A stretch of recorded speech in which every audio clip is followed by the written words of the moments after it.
I'm about to get a little bit philosophical for this episode, so please bear with me. It's comforting to think that the society we live in is just, and that if you're someone who works hard and tries to be a good person, that you'll be rewarded for that effort. Assumptions like these are exactly what makes ME such an unfortunate illness to have. Disease doesn't care for your morals. It doesn't care how hard you try to stay healthy. ME can seemingly happen to anyone at any time, although it does have certain biases. It's characterized by extreme fatigue and exertion intolerance, and it's unique in that pushing through is exactly what will make the illness worse, which can be mistaken for laziness in the absence of a biomarker. And this laziness is often seen as a moral failing, which makes it all too easy to blame ME patients for the perpetuation of their own disease. If a person tries hard and succeeds, then it's because of the effort they put in, and they only have themselves to thank. Therefore, if a person fails, it is because they did not try hard enough, and they have only themselves to blame.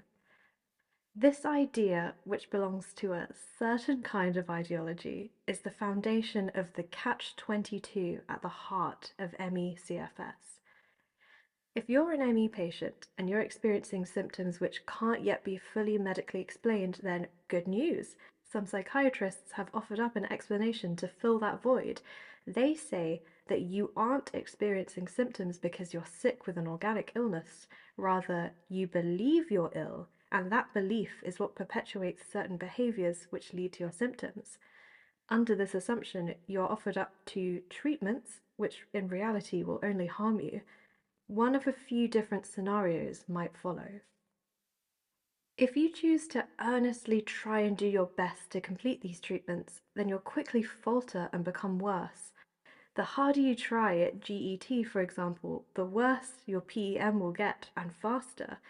And the more you accept that your illness is simply born from maladaptive behaviors, the more you'll ignore and push through symptoms, and the worse you'll get as a result. The great irony here is that the harder you try to comply with these treatments, the more it looks like you aren't trying very hard at all. In this case, the patient will be blamed for their supposed lack of effort and the worsening of their illness. When they don't get better, they'll be labeled a hopeless case who never tried hard enough in the first place. If you choose to initially comply with these treatments, but then withdraw when you sense they're making you worse, then that will be seen as a lack of engagement, which will also lead to you being blamed for not trying hard enough to get better. You'll be seen as succumbing to your delusional phobia. If you choose to outright refuse participation in these treatments because you know they will make you worse, then the psychiatrists are proven to be correct. You're avoiding exercise out of fear. Your rejection confirms your delusion. It's seen as non-compliance and proof that you're choosing to stay sick by not engaging with treatments. It becomes your own fault yet again.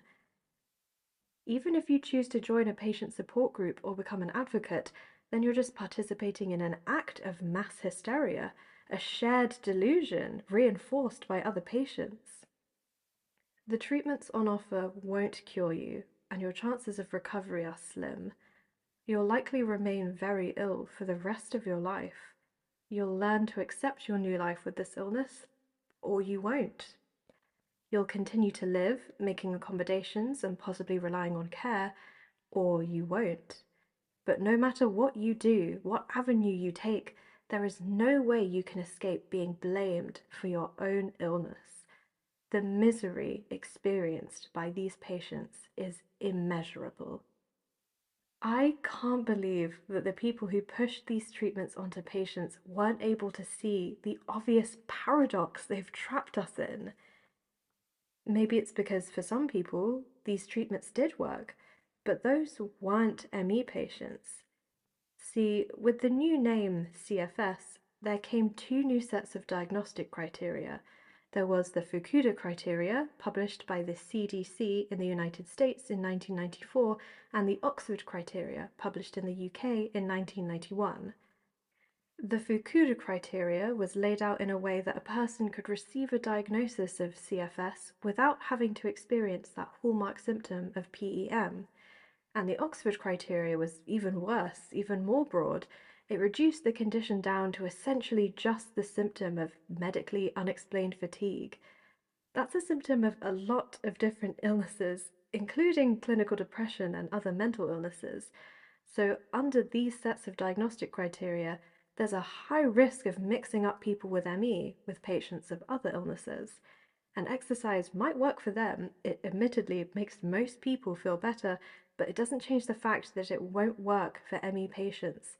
It will always make us sicker.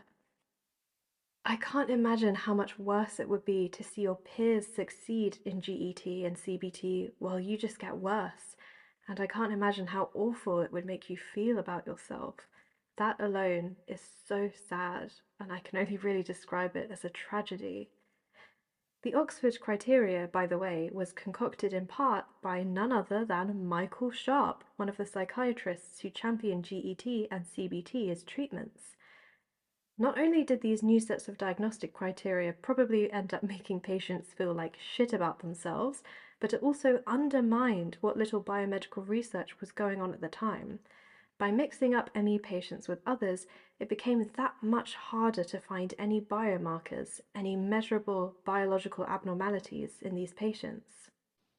So the notion of ME as a discrete illness in its own right began in the 1980s to disappear, or probably more accurately, to be disappeared. That was Valerie Elliott Smith. She's had ME since 1981, and now we finally get to talk about her. It's just after this in the documentary that she talks about something which, when I heard it for the first time, made my jaw drop, and it probably stayed unhinged for like half an hour straight. I'm not kidding. This is some of the most insane shit I've ever heard. Give it a listen. Now, I have mentioned the psychiatric lobby, and I think it would be a good idea to explain what I mean by that. Obviously, a group of psychiatrists or practitioners of psychological medicine, and they have been lobbying on their own behalf. There is good evidence of their lobbying to government, and we see that in various places, but particularly in the so-called secret files. I'm sorry, the secret files, you say? There are still some redactions in the files, but they are essentially now available to everybody. Available to anyone, you say?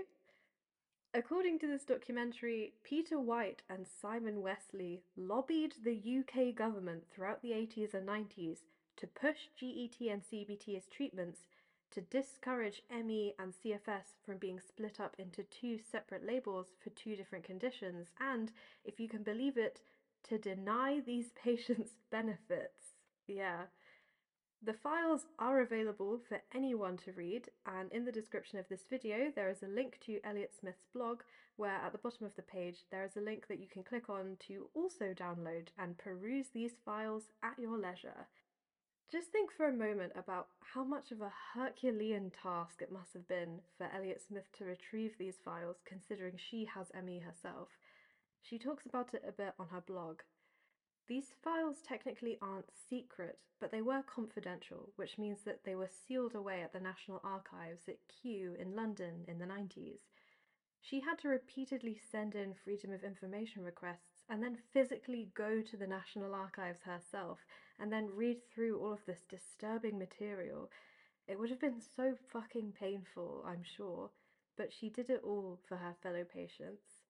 All of her blog posts are so articulate, and this isn't the only amazing thing she's done for her fellow patients, so I would really recommend giving her blog a read too if you're able to.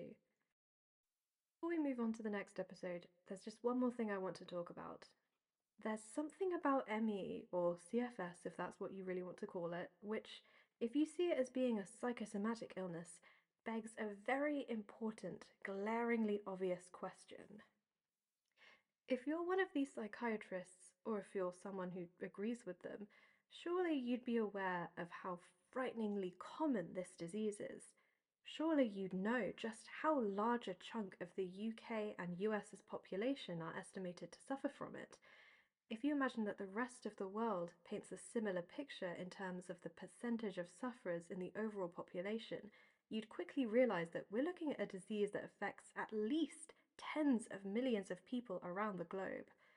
That's tens of millions of people who are so afraid of getting off their asses to exercise that they'd rather just consign themselves to what is, again, a chronic illness that has a greater impact on a person's quality of life score than even some cancers and heart disease. That's tens of millions of patients who are so stupid they can't work out that all they need to do is just go on a jog and stop thinking that they're sick. With fixes this simple, you would have to believe that there are tens of millions of lazy idiots around the globe who are purposefully choosing to be this ill. The question this begs is why? Why would anyone choose this? Why would so many people choose this? Do these people believe that we patients are simply squandering our precious time on planet Earth by choosing to be this inconvenienced by our disability? Do they really think that a fear of exercise could cause this many people to lose out on so much of their lives? This many people, including children? I have another fun fact about myself to share with you. Before I got sick, I actually did mixed martial arts and kickboxing for over 10 years. I did it since I was a child. I practiced almost every day. I went to multiple classes per week, and I was really good at it. I participated in competitions. I won plenty of competitions. I had fucking abs, and I could fly around and do crazy jump kicks. Why on earth would I give that up? I'm not afraid of exercise. I love exercise, and I really wish I could be doing it, but I can't. I'm so ill at the moment that just sitting up is something I cannot do indefinitely. I would never choose this. No one would. Least of all those of us who are so severely ill that they cannot get out of bed or eat or even speak. Why would they choose that? To think that there are some people out there who believe that so many patients would voluntarily ruin their own lives and deny themselves the things they love the most. For what? Attention? To get out of work? I would laugh if it wasn't so sad. Do these people really have that little faith in their fellow human being? In fact, I would go as far as to call this outlook misanthropic. I think that's the perfect word to describe it. I don't think anything else comes close. I mean, who could possibly benefit from us choosing to sabotage our own lives? Who would benefit from it? That is the subject of our next video.